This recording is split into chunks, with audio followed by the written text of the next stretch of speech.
கர்த்தருடைய பரிசுத்த நாமத்திற்கு ஸ்தோத்திரம். இன்றைய நாளின் தியானத்திற்கென்று தெரிந்து கொள்ளப்பட்ட வேத வசனம் அப்போஸ்தலனாகிய பவுல் பிலிப்பியருக்கு எழுதின நிருபம் 3ஆம் அதிகாரம் 14ஆம் வசனம். பிலிப்பு 3:14. கிறிஸ்து இயேசுவுக்குள் தேவன் அழைத்த பரம அழைப்பின் பந்தய பொருளுக்காக இலக்கை நோக்கித் தொடருகிறேன். I press on toward the goal to win the prize for which God has called me heavenward in Christ Jesus.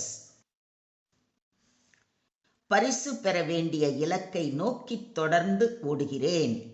கிறிஸ்து இயேசுவின் மூலம் கடவுள் எனக்கு மேலிருந்து விடுக்கும் அழைப்பே அப்பரிசாகும். ஆமென். அப்போஸ்தலனாகிய பவுல் தனது வாழ்க்கையின் இறுதி காலத்தை நோக்கிச் செல்கிற ஒரு ஆவிக்குரிய முதிர்ச்சியுள்ள நிலையில் கிறிஸ்துவில் உள்ள வாழ்க்கையை ஒரு பந்தயமாக வர்ணிக்கிறார். இது குறித்து சற்று ஆழமாக தியானிப்போம். பவுலடிகளார் தன் கடந்த கால மத பெருமைகளை, தன் சாதனைகளை வெறும் குப்பையாக கருதுகிறார். நான் 8ஆம் நாளில் விருத்த சேதனம் அடைந்தவன், இஸ்ரவேல் வம்சத்தான், பென்யமீன் கோத்திரத்தான், எபிரேயரில் பிறந்த எபிரேயன், நியாயப்பிரமாணத்திற்குரிய நீதியின்படி குற்றஞ்சாட்டப்படாதவன். ஆகிலும் எனக்கு லாபமாயிருந்தவைகள் எவைகளோ அவைகளை கிறிஸ்துவுக்காக நஷ்டமென்று எண்ணினேன். அது மாத்திரம் அல்ல, என் கர்த்தராகிய கிறிஸ்து இயேசுவை அறிகிற அறிவின் மேன்மைக்காக எல்லாவற்றையும் நஷ்டம் என்று எண்ணிக்கொண்டிருக்கிறேன் என்று பவுலடிகளார் சொல்வதை இந்த அதிகாரத்தில் வாசித்து அறிகிறோம். ஏன் இப்படி சொன்னார்? கிறிஸ்துவை அறிந்து அவரை போல ஆக வேண்டும் என்பதற்காக. இன்றைய தியான வசனத்தில் இலக்கை நோக்கி என்று சொல்லப்பட்டிருப்பதை கவனியுங்கள். இலக்கு என்றால் கிறிஸ்துவை போல ஆகுதல், அவருடைய சித்தத்தை நிறைவேற்றுதல், பரிசுத்த வாழ்க்கை. இங்கு பவுல் நமக்கு தெளிவுபடுத்துவது என்னவென்றால், நான் திசை தெரியாமல் ஓடவில்லை, எனக்கு தெளிவான இலக்கு உண்டு. எவ்வளவு தெளிவா சொல்லியிருக்கார் பாருங்க.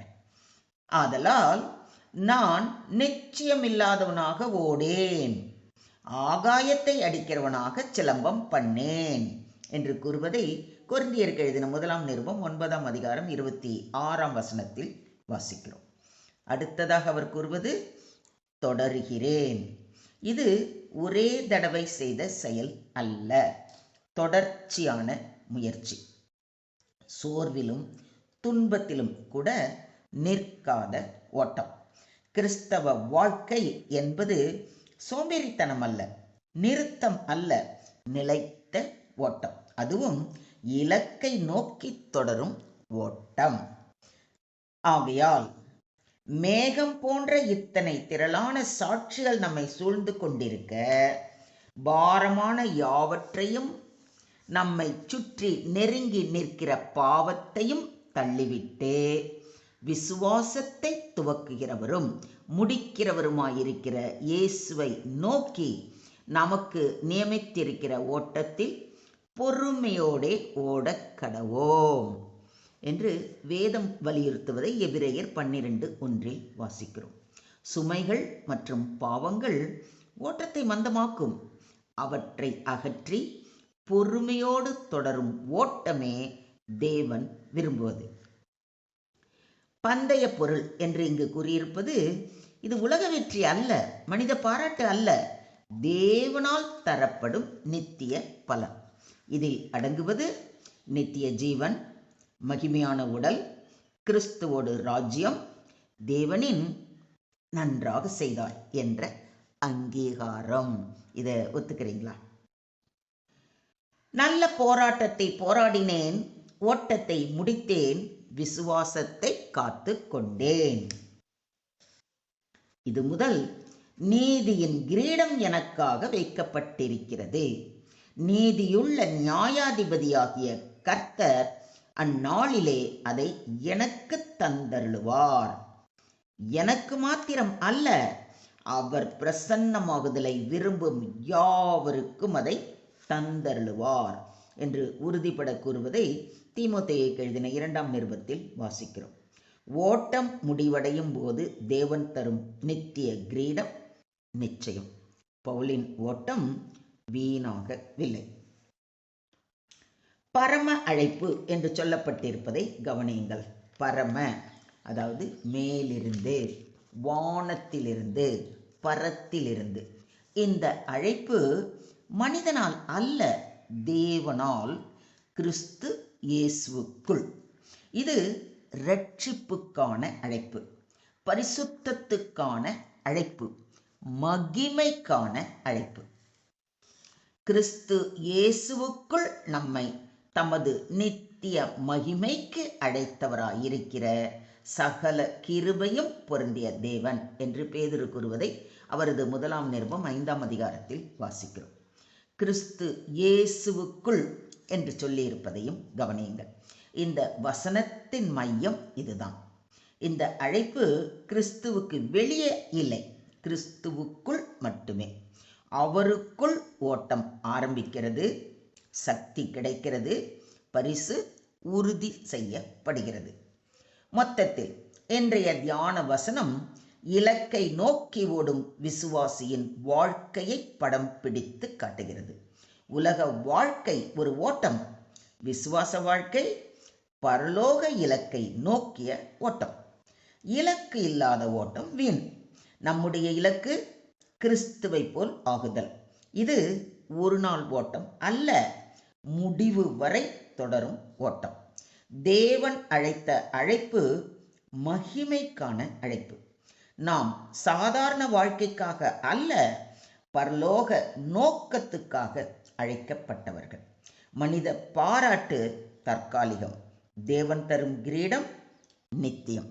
ஓட்டம் கஷ்டமானது, ஆனால் முடிவு மகிமையானது. கிறிஸ்துவில்லாமல் ஓட்டம் முடியாது. அவருக்குள் இருந்தால் சக்தியும் வெற்றியும். இதை விசுவாசிக்கிறீங்களா? சுருக்கமாக சொல்வதானால், பவுலின் வாழ்க்கை ஒரு ஓட்டக்காரன் வாழ்க்கை. கடந்த காலத்தை மறந்தார், தற்போதைய சோர்வில் நின்றுவிடவில்லை, எதிர்கால மகிமையை நோக்கி ஓடினார். இது ஒவ்வொரு விசுவாசிக்கும் ஒரு அழைப்பு. நீங்கள் எங்கே இருந்தீர்கள் என்பது முக்கியம் அல்ல, இன்று எங்கே எதை நோக்கி ஓடுகிறீர்கள் என்பதே முக்கியம். இதில் இருந்து நாம் கற்றுக்கொள்ளும் பாடம், கிறிஸ்தவ வாழ்க்கை நின்று போகும் வாழ்க்கை அல்ல. தெளிவான ஆவிக்குரிய இலக்கு அவசியம்.